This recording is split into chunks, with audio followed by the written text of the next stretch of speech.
BFM Business, Intégral Placement, l'œil de la presse.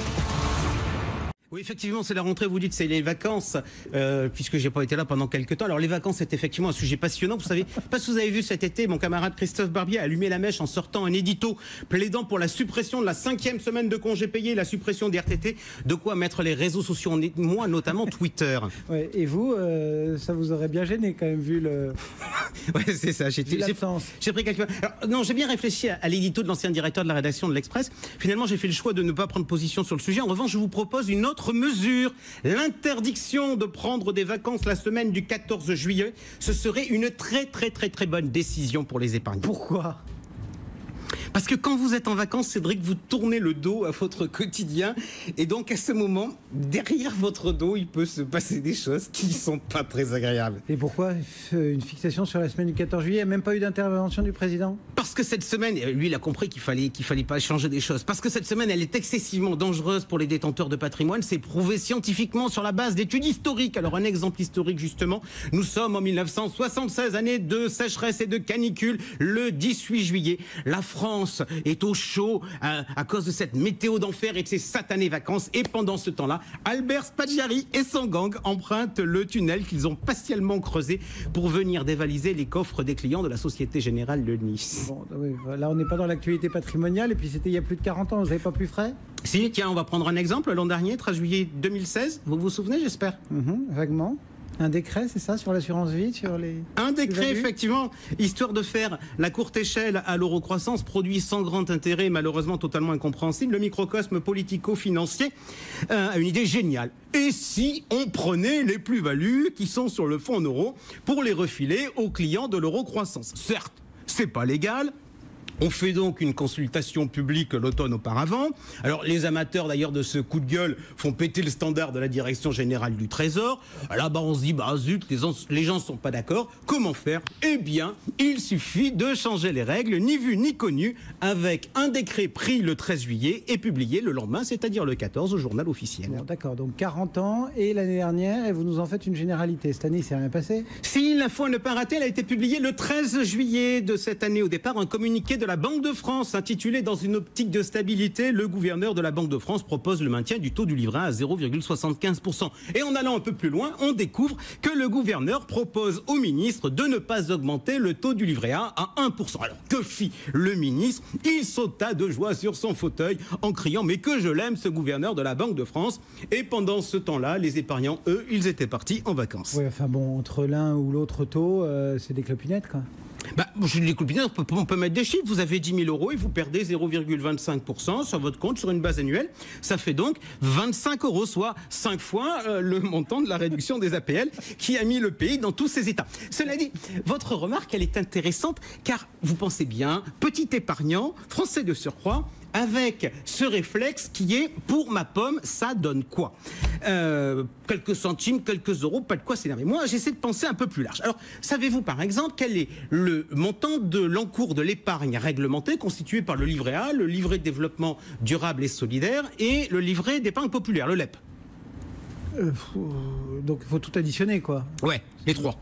Bon, il y a quoi, 1600 ou quasiment 2000 milliards sur l'assurance vie quelques centaines de milliards. Alors, fin décembre 2016, l'encours cumulé du livret A, du LDDS et du LEP pesait 406 milliards d'euros. Tiens, alors, comme c'est l'heure de la rentrée, vous savez qu'il faut qu'on améliore le niveau éducatif dans ce pays, donc je vais contribuer à la réforme, puisqu'on va donc essayer de faire un peu de calcul mental, comme on le faisait quand on était, comme on l'enseignait autrefois. Alors, la perte de rémunération des épargnants, c'est combien ? Alors, la question, c'est donc, on perd 25 centimes, 0,25% sur 400 milliards, ça fait combien ? Alors, 0,25%, ça fait donc 4 fois moins que de 1%. 1% de 400 milliards, c'est facile à calculer, on enlève de 0, ça fait donc 4 milliards. Donc pour 0,25%, ça fait donc 4 fois moins, ça fait donc 1 milliard. Et voyez-vous, Cédric, moi, notre histoire, je la trouve relativement marrante, parce qu'on part d'un truc de gagne petit, de quoi justifier de ne pas s'appesantir sur le sujet, et on arrive à un casse de 1 milliard. De quoi s'offrir Neymar, Mbappé et plus encore. Et là, on dit merci qui ? On dit merci le gouverneur de la Banque de France. Merci François Villeroy de Galhau. Vous lui en voulez à la Banque de France ? Franchement, la dernière séquence sur le livret A débutée l'an dernier, elle m'a fortement déplu parce qu'elle témoigne de la façon dont on se moque de la tête des épargnants. Rappel des faits, en juillet 2016, il y a un an, le gouverneur nous dit que le taux va être à 0,75% et il nous annonce qu'il va le maintenir au même niveau en février 2017 pour ne pas le toucher en pleine campagne présidentielle. Michel Sapin, alors ministre, valide l'opération. Sauf qu'en janvier 2017, l'inflation hors tabac, qui sert la base de calcul au livret A, elle est à 1,4%. Bref, à cette époque-là, le taux, il aurait dû doubler. Bon, mais entre-temps, le calcul a été réformé. Vous avez raison, mais l'annonce du statu quo à 0,75%, c'était à l'époque où il y avait encore l'ancienne formule. Quant à la nouvelle formule, qui a été si intelligemment élaborée avec la Banque de France, elle aurait dû être appliquée pour la première fois cet été. Eh bien, voyez-vous, elle était tellement intelligente que celui qui l'a promue considère qu'il vaut mieux passer outre. Eh oui, on se souvient d'ailleurs qu'il en avait parlé sur l'antenne avec Edwige Chevrillon. Vous voudriez quoi, là, le poste de porte-parole de la Banque de France? Non, je pense qu'effectivement, je risque pas d'être récompensé par mes propos. Cela dit, permettez-moi de poursuivre mon coup de gueule. Parce qu'on peut pas... Le sujet du livret en France, il est polémique. Alors j'en vois bien déjà quelques-uns derrière leur poste en disant mais qu'est-ce qui nous embête pour 3 francs 6 sous et le logement social? Alors, là-dessus, il faut répondre très clairement. Le lien entre le livret A et le coût du logement social est indirect. En fait, parce que les prêts accordés par la Caisse des dépôts, eh bien, aujourd'hui, sont pas toujours des prêts variables. Et puis, en fait, depuis l'ouverture du livret A à la concurrence, l'équation du livret A, elle a changé, elle est beaucoup plus complexe qu'auparavant. Déjà, tout à l'heure, Cédric, je vous parlais de 400 milliards d'encours pour l'épargne réglementée. Mais, à votre avis, sur ces 400 milliards, combien vont dans le fonds d'épargne qui sert à financer le livret A? La moitié? Alors, au 31 décembre dernier, sur les 406 milliards d'épargne réglementée, le fonds d'épargne, il recueillait 255 milliards. Donc, ça veut dire quoi? Ça veut dire que les banquiers disposaient de 151 milliards de ressources. Bref, en refusant une hausse de 0,25% du taux du livret A aux épargnants, la Banque de France a fait faire une économie de 380 millions d'euros aux banques. Imaginez le titre des Échos ou du Figaro le jour du communiqué de la Banque de France, titré « Livret A, la Banque de France subventionne les banques à hauteur de 380 millions d'euros ».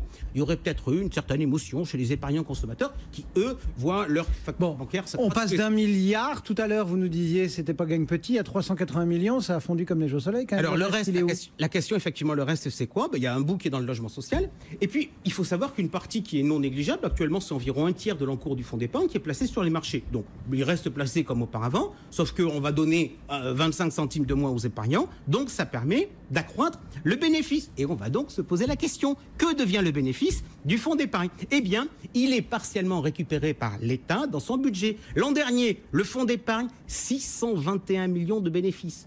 Retourné dans la poche de l'État, 618 millions. Bref, on a fait le choix de pénaliser les épargnants pour subventionner les banques et alimenter le budget de l'État. C'est dire si, dans les hautes sphères, on s'amuse bien quand les épargnants sont en vacances.